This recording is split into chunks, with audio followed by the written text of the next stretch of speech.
Hello, students. Uh, I hope you all are good and you're in good health and good condition. I welcome back to the English class. As you know, today's topic it sounds you interesting. Poets and pancake. When we hear about this term, that pancake, mm, someone will be thinking about food, cake, and pancake. It is something about interesting, which interesting more. So before discussing about today's topic, I would like the viewers, those who are watching my channel, please click on the like button, share with your friends, and if you want to discuss more, some questions, MCQ questions or something, do write it down, subscribe my channel and share with your friends. They can even subscribe me, and then I can connect one-to-one as per your requirements. Thank you. Let's begin the chapter. Yes, hello. It's an interesting topic today. That's Poets and Pancake by Asokamitran. Yes, the pancake might sound something different to the readers, but this is something different topic. Title talks about something, and accordingly, the content is. If you look into as a layman, the poets and pancakes. So, what is the poets having some pancake? People may think in that way. People may think something else even, but this is a something different episode. And even we can say it's a biographical episode. This piece, Poets and Pancakes, has been taken from Asokamitran books, a book that is My Years with Boss. This is a piece taken or written by Asokamitran. The book name is My Years with Boss. From there, this episode has been taken. Okay, from there, this episode has been taken, and this is written by the writer is Asokamitran. He was a Tamil writer writing about his life in the company he works, and about his life, how the life is there in that institution or that organization. He talks about that. He worked in the Gemini studio or studios, Gemini Studios. So some might have heard it, some might not. This is something a different one. Here in this studio, the writer, Asokamitran, his duty was to cut newspaper clipping on a wide variety of subjects and preserve them in file. Like an office boy, he works and he cuts. He uses skill of cutting the newspapers, clippings, and varieties of subjects and preserve them in files, and he keeps them in the file. Gemini Studios was located in Madras. So first, as per the chapter, the writer is Asokamitran and he is the character. This episode is taken from his book known as My Years with Boss, and from there, this is the title Poets and Pancakes. And this activity of this episodes takes place in Gemini Studios, was located in Madras, today is known as Chennai. Filmmaking was its infancy in India. Means it has not taken a great shape as it is in present day, but it was in the beginning stage during that time. And that's why and here it has been written as infancy in India. It was in an infancy state. It has not taken a proper shape. Asokamitran writes humorously in a rambling style. In a rambling style, he has not given a proper sequence, and he has not presented all the stories one by one or one episode one by one in a sequential manner, but in a rambling manner, rambling style. Okay. So he has given in a rambling style where he has created, he kept it one by one instead of keeping it, he kept it randomly, and but in random one he has given his ideas of connection each and every one. So we can see it here to begin with. He talks of the makeup department. Okay, he talks with the makeup department, and he in the beginning we can see uh, in the beginning. Okay, so see, when we talk about this person of personality, okay, that is the Asokamitran, as he's a writer, he's present there in the character. And here we can see his style. All of you mark it down as students, those who are observing it. Again, I'll come back to his present, that is his style. And here is a rambling style. So here, when you talk to a teacher, when you talk to a parent, so you do not remain silent. You talk to them, you speak them. Here, the style is same way, the tone is same way. He's speaking, he's a kind of narrating it, he's a kind of presenting it the way he's coming on. Okay, so the speech or a writing both has been in a lengthy form where he is already in not consistently, but he has kept it. See, when we speak, some speaker do have a consistent way of or proper way of speaking one by one, one by one, in order they speak. But sometimes some people they while speaking they bring other and connect some other things one by one. Similarly, in the same way, we can see it here in this episode of writing. He has kept on adding various thing in the episode. To begin with, he talks of the makeup department of the studios. So start talking about the makeup department of the studios, and it was in the upstairs of the building that was popularly supposed to have been Lord Clive's stables. Okay, so where it was situated, it was known as the Lord Clive stables. Then there are quite a few buildings which were supposed to have been Clive's residence, and that was even sometimes as known as the Clive's residence. And Ashokamitran does not believe that all this to be true. Lord Clive's stay in India was very short. Okay, so he remained in India for a short period of time. That's why Ashokamitran did not accept it or did not believe that in the short period of time he might have done so many. He lived in Madras for still shorter. His period was short. Out of his in Madras, it was shorter time.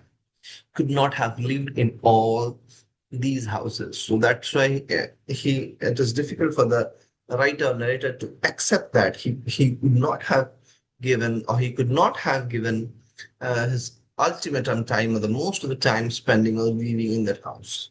So that's why this is the view of the writer Ashokamitra. Okay, that was the view of the writer Ashokamitra. Then comes our next topic, that is the next concept, that is the pancake. A pancake है क्या? हम अगर pancake, people may think about it as about a cake. No, no, no, no, you're wrong. It is not about a cakes.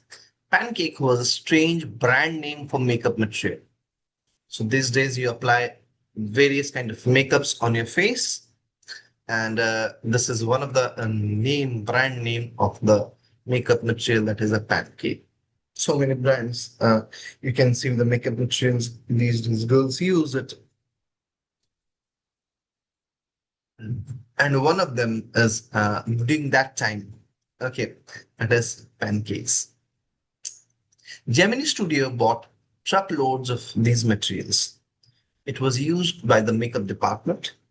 The author humorously says that it made decent looking boys and girls ugly.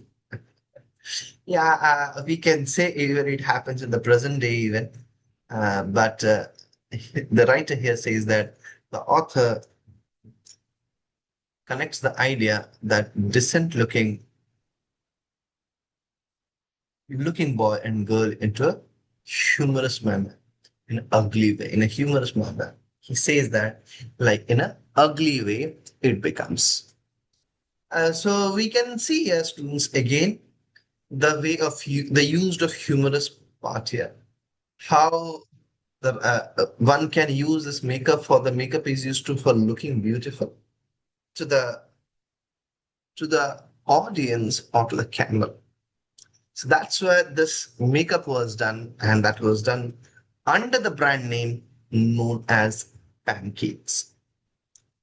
It was not, they were not really looking ugly, but to appear good on the camera, to appear good on the screen, these makeups were used. Okay, in a sense of humor, it was used, and they were not literally making somebody ugly.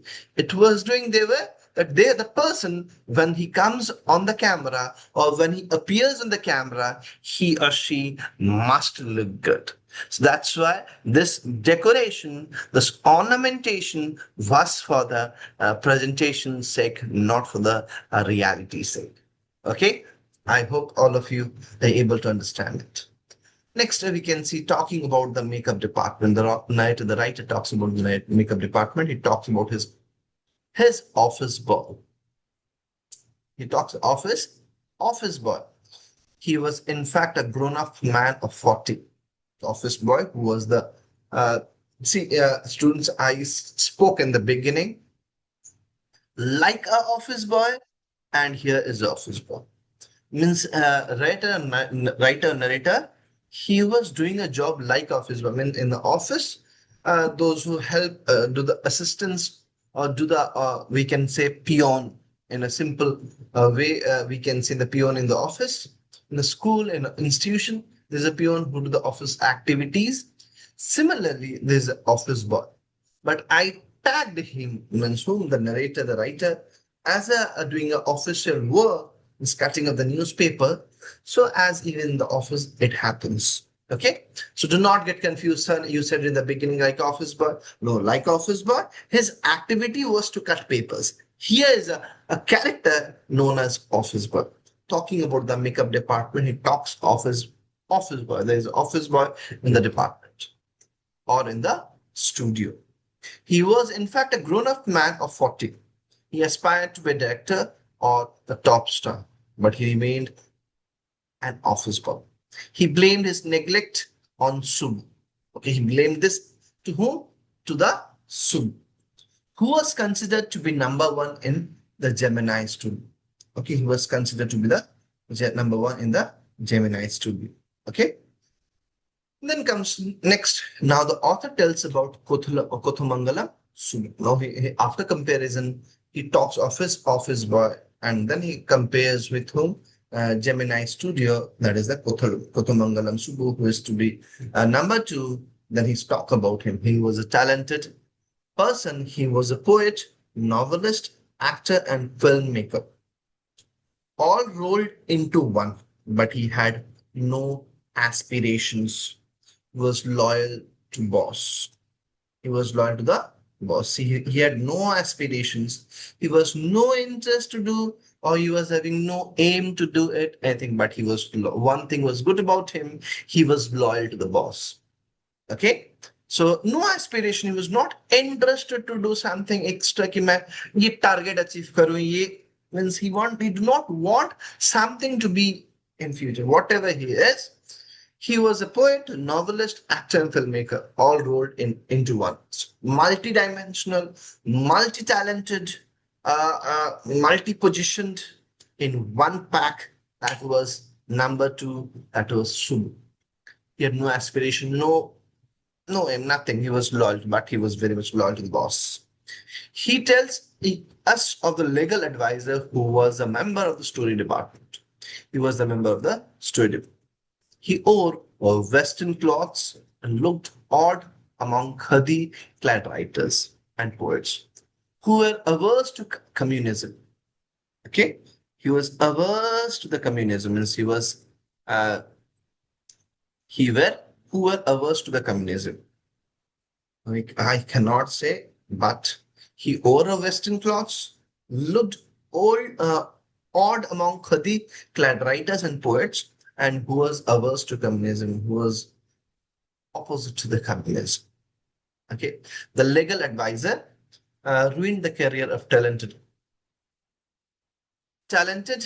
actress and unwittingly. Okay, he did it. He destroyed the career of, that is talented actress unwittingly, means unintentionally, but he destroyed it. How? Let's understand how he destroyed it.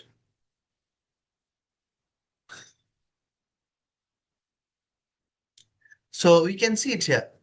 Talking of communism, the author speaks of the arrival of moral rearmament army at school. So this discussions, you can understand the when the girl, that is the girl, we can say,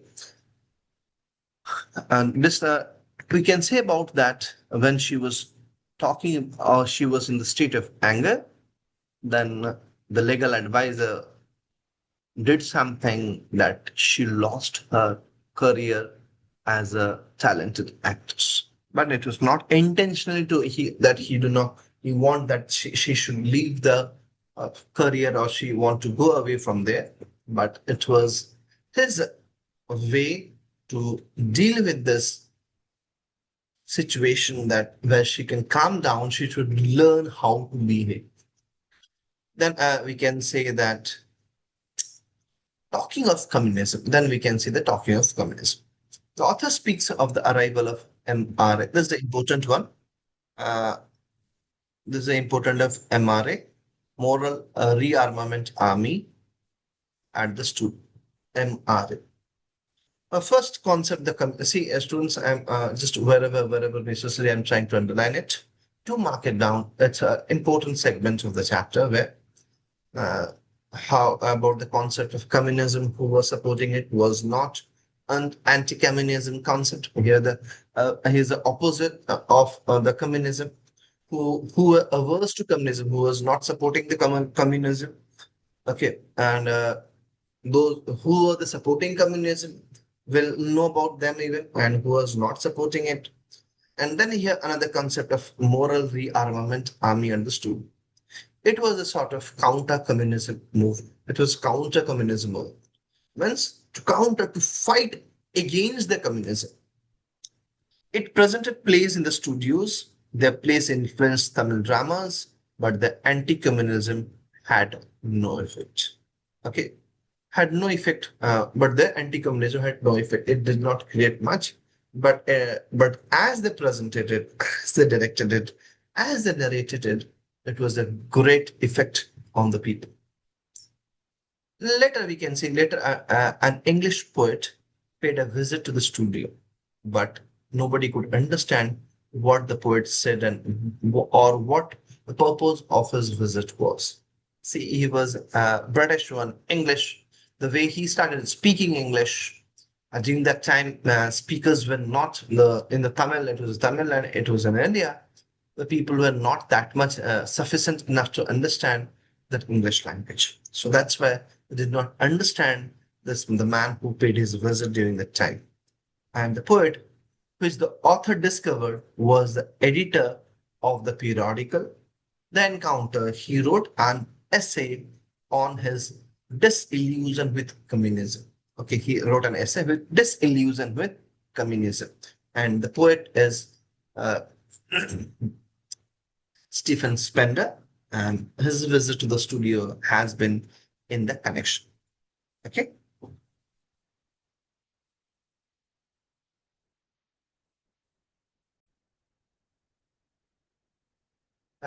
This is a summarized version, dear students. And if you want to learn in details, one by one, descriptive, uh, all the discussion of the chapter, to write it down, students. If you want question answers to be discussed, one to one in elaborate manner, to write down.